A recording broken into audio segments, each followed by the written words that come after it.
សួស្តីលោកគ្រូអ្នកគ្រូទាំងអស់គ្នាសូមស្វាគមន៍សាជាថ្មីមកកាន់វីដេអូទី4នៃកម្រងមេរៀនគ្រូកុសលបង្រៀន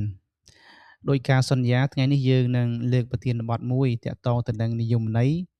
និងសារៈសំខាន់នៃការបង្រៀនសិស្សតាមគោលវិធីសិស្សមជ្ឈមណ្ឌលអញ្ចឹងលោកគ្រូអ្នកគ្រូមានឆ្ងល់ទេថាហេតុអ្វីបានជាក្រសួងអប់រំឬអ្នកឯកទេសអប់រំផ្សេងទៀតតែងតែជំរុញនិងលើកទឹកចិត្តឲ្យយើងអនុវត្តគោលវិធីសិស្សមជ្ឈមណ្ឌលនៅក្នុងថ្នាក់រៀនចម្លើយគឺដោយសារតែពិភពលោកនិងវិស័យអប់រំនាពេលបច្ចុប្បន្ននេះគឺកំពុងប្រែប្រួលកំពុងវិវត្តយ៉ាងឆាប់រហ័សដូច្នេះដែលនាំឲ្យទម្រង់នៃការបង្រៀនអឺតាមបែបប្រពៃណីដែលយើងហៅថាការបង្រៀនអឺតាមបែបគ្រូមជ្ឈមណ្ឌលគឺมันបានឆ្លើយតបទៅនឹងតម្រូវការនិងស្ថានភាពនាពេលបច្ចុប្បន្នទៀតទេដូច្នេះថ្ងៃនេះយើងនឹងស្វែងយល់ជាមួយគ្នាតើការបង្រៀនសិស្សតាមបែបសិស្សមជ្ឈមណ្ឌលនេះវាមានន័យយ៉ាងណាហើយវាមានសារៈសំខាន់ប៉ុណ្ណាសម្រាប់សិស្សានុសិស្សបានជាអ្នកឯកទេសអប់រំក៏ដូចជាក្រសួងអប់រំរបស់យើងជំរុញឲ្យយើងអនុវត្តនៅក្នុងថ្នាក់រៀនគោលវិធីបង្រៀនសិស្សមជ្ឈមណ្ឌលគឺជាវិធីសាស្ត្រនៃការអប់រំដែលចាត់ទុកសិស្សជាចំណុចកណ្ដាលឬជាអាទិភាពចម្បងនៃដំណើរការសិក្សារៀនសូត្រមិនមែនជាគ្រូបង្រៀនទេមានន័យថាសិស្សគឺអ្នកត្រូវដើរតួយ៉ាងសកម្មក្នុងការរៀនសូត្ររបស់ខ្លួនចំណែកឯគ្រូវិញគឺត្រូវប្ដូរតួនាទីពីអ្នកផ្ដល់ចំណេះដឹងតែម្នាក់ឯងដែលឈរពន្យល់តែម្នាក់ឯងទៅជាអ្នកសម្របសម្រួលការសិក្សាវិញដែលចាំតែជួយណែនាំនិងគាំទ្រសិស្សក្នុងការដំណើរការសិក្សារៀនសូត្ររបស់ពួកគេតែប៉ុណ្ណោះហើយនៅក្នុងគោលវិធីនេះគេជឿថាចំណេះដឹងមិនមែនជាអ្វីដែលត្រូវបានផ្ទេរពីគ្រូទៅសិស្សទេប៉ុន្តែចំណេះដឹងគឺជាអ្វីដែលសិស្សខ្លួនឯងកសាងឡើងដោយខ្លួនឯងកសាងតាមរយៈអីគឺតាមរយៈការរុករកតាមរយៈការវិភាសាជាក្រុមតាមរយៈការគិតបែបវិភាគនិងតាមរយៈការផ្សារភ្ជាប់ជាមួយនឹងបទពិសោធន៍ជាក់ស្ដែងដែលគេអនុវត្តបើយើងនិយាយអំពីសារៈសំខាន់វិញគោលវិធីនេះត្រូវបានអ្នកជំនាញចាត់ទុកថាជាកត្តាផ្លាស់ប្ដូរមុខមាត់ថ្មីនៃការអប់រំពីព្រោះអ្នកអឺអប់រំបានអះអាងថាវាមានអត្ថប្រយោជន៍ធំវាផ្ដល់ប្រយោជន៍ធំទៅដល់អ្នកសិក្សារហូតដល់7ចំណុចអញ្ចឹងចំណុចទី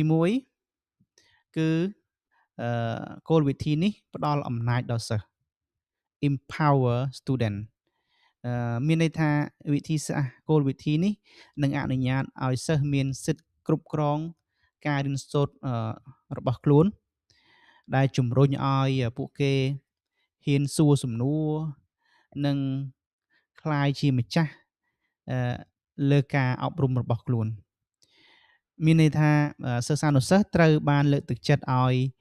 សួរសំណួរស្រាវជ្រាវលើប្រធានបទដែលខ្លួនចាប់អារម្មណ៍ហើយនឹងក្លាយជាម្ចាស់នៃការអប់រំរបស់ខ្លួនដែលជំរុញឲ្យអឺពួកគេមានទឹកចិត្តចង់រៀនឧទាហរណ៍ក្នុងម៉ោងតែងសេចក្តីជំនួសឲ្យអឺយើងដាក់ប្រធានបទតែមួយឧទាហរណ៍ថាចូលសរសេរអំពីសត្វគោលោកគ្រូអាចបើកសិទ្ធឲ្យសិស្សានុសិស្សជ្រើសរើសសត្វដែលខ្លួនស្រឡាញ់បំផុតមកសរសេរលើប្រធានបទហ្នឹងយើងមិនបានកំណត់ទេប៉ុន្តែយើងផ្ដល់អំណាចណាយើងផ្ដល់អំណាចដល់សិទ្ធឲ្យពួកគាត់សម្រេចអញ្ចឹងកាលណាយើងធ្វើបែបនេះអឺនឹងធ្វើឲ្យសិស្សានុសិស្សរបស់យើងចូលចិត្តព្រោះពួកគាត់នឹងត្រូវសរសេរអំពីសត្វដែលគាត់ចូលចិត្តហើយដូច្នេះពួកគាត់ក៏អាចបញ្ចេញសមត្ថភាពឲ្យអស់ពីលទ្ធភាពផងដែរទី2 ជំរុញការគិតស៊ីជម្រៅ ចឹងនៅពេលដែលសិស្សមានសេរីភាពក្នុងការស្រាវជ្រាវដោះស្រាយបញ្ហាដោយខ្លួនឯងនោះពិតប្រាកដណាស់ជាលទ្ធផលពួកគេនឹងភិវឌ្ឍសមត្ថភាពគិតស៊ីជម្រៅឬក៏ហៅថា critical thinking និងធ្វើការសម្រេចចិត្តបានត្រឹមត្រូវដែលជាជំនាញមានតម្លៃបំផុតសម្រាប់ជីវិតជាក់ស្ដែងនាពេលបច្ចុប្បន្នហើយអត្ថប្រយោជន៍ទី3សម្រាប់អ្នកសិក្សាគឺការរៀនតាមតម្រូវការចឹងដោយសារតែសិស្សម្នាក់ៗយើងដឹងហើយថាមានចំណុចខ្លាំងចំណុចខ្សោយហើយនិងល្បឿននៃការយល់ដឹងរបស់សិស្សម្នាក់ៗគឺមិនដូចគ្នាទេដូច្នេះការអនុវត្តគោលវិធីសិស្សមជ្ឈមណ្ឌលនឹងអនុញ្ញាតឲ្យគ្រូអាចបត់បែនវិធីសាស្ត្របង្រៀនដើម្បីតម្រូវទៅតាមកម្រិតរបស់សិស្សម្នាក់ៗដើម្បីធានាថាអ្នកណាក៏អាចរៀនទាន់គេដែរមិនមានសិស្សណាម្នាក់អាចត្រូវបានគេបោះបង់ចោលឬក៏មិនបានអើពើនៅក្នុងថ្នាក់រៀននោះទេទី4ជំរុញការសហការគ្នាវិធីសាស្ត្រនេះជារឿយៗតែងតែតម្រូវឲ្យមានការធ្វើការងារជាក្រុមការពិភាក្សាគ្នានិងការធ្វើគម្រោងរួមគ្នាជាដើមដូច្នេះវាជួយអឺបង្រៀនសិស្សឲ្យចេះសហការគ្នាដោះស្រាយបញ្ហារួមគ្នានិងត្រៀមខ្លួនរួចរាល់សម្រាប់ពិភពការងារទំនើបនាពេលបច្ចុប្បន្នដែលទាមទារឲ្យមានការសហការគ្នាដែលហៅថាជំនាញទន់នោះទី5គឺចងចាំបានយូរអង្វែងតាមការស្រាវជ្រាវបង្ហាញថាសិស្សពេលសិស្សបានអឺចូលរួមណាសកម្មនៅក្នុងថ្នាក់រៀនដូចជាការពិភាក្សាជាក្រុមការអនុវត្តផ្ទាល់សកម្មភាពរៀនទាំងអស់នេះគឺនឹងធ្វើឲ្យពួកគេចងចាំរៀនបានល្អហើយពួកគេថែមទាំងអាចយកចំណេះដឹងទៅនោះទៅអនុវត្តនៅក្រៅថ្នាក់បានទៀតផងចំណុចទី6អំពីសារៈសំខាន់នៃការអនុវត្តគោលវិធីបង្រៀនសិស្សមជ្ឈមណ្ឌលគឺអឺនឹងបណ្ដោះទម្លាប់រៀនសូត្រពេញមួយជីវិត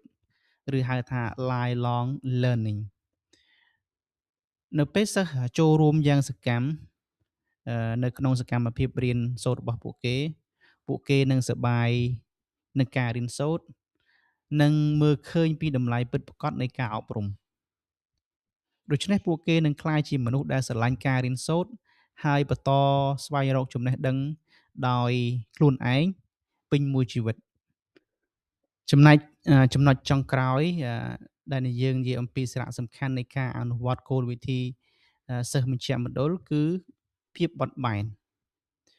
នៅពេលដែលពិភពលោកវិវត្តទៅមុខការបង្រៀនរបស់យើងក៏ត្រូវបត់បែនតាមនឹងដែរ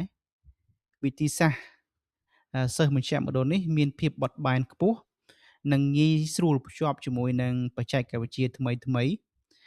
ដែលធ្វើឲ្យបរិយាកាសរៀនសូត្រកាន់តែស្រស់ស្រាយហើយនិងទាន់សម័យនិងបំពេញតម្រូវការរបស់សិស្សជានិច្ចសរុបមកវិញនៅក្នុងយុគសម័យដែលពោរពេញទៅដោយការប្រែប្រួលយ៉ាងឆាប់រហ័សទាំងផ្នែកបច្ចេកវិទ្យានិងតម្រូវការការងារវិធីសាស្ត្របង្រៀនដែលយកសិស្សជាមជ្ឈមណ្ឌលឬក៏គោលវិធីសិស្សមជ្ឈមណ្ឌលគឺកាន់តែមានសារៈសំខាន់ជាងពេលណាៗទាំងអស់វាគឺជាគរុកោសល្យអឺតែមួយគត់ដែលមិនត្រឹមតែជួយដោះស្រាយតម្រូវការរបស់សិស្សម្នាក់ៗតែប៉ុណ្ណោះទេប៉ុន្តែថែមទាំងអឺ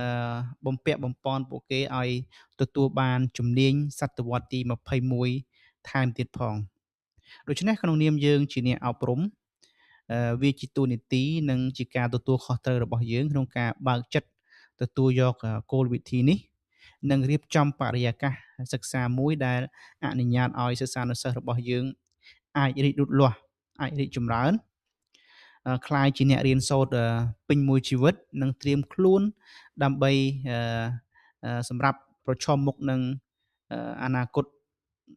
ដ៏រុងរឿងរបស់ពួកគេនាពេលថ្ងៃអនាគតអញ្ចឹង មេរៀនសម្រាប់ថ្ងៃនេះគឺយើងមានតែប៉ុណ្ណឹងសូមអរគុណលោកគ្រូអ្នកគ្រូទាំងអស់គ្នាដែលបានចំណាយពេលតាមដានអឺអឺមើលវីដេអូនេះហើយយើងនឹងជួបគ្នានៅវីដេអូបន្តបន្ទាប់ទៀតសូមអរគុណ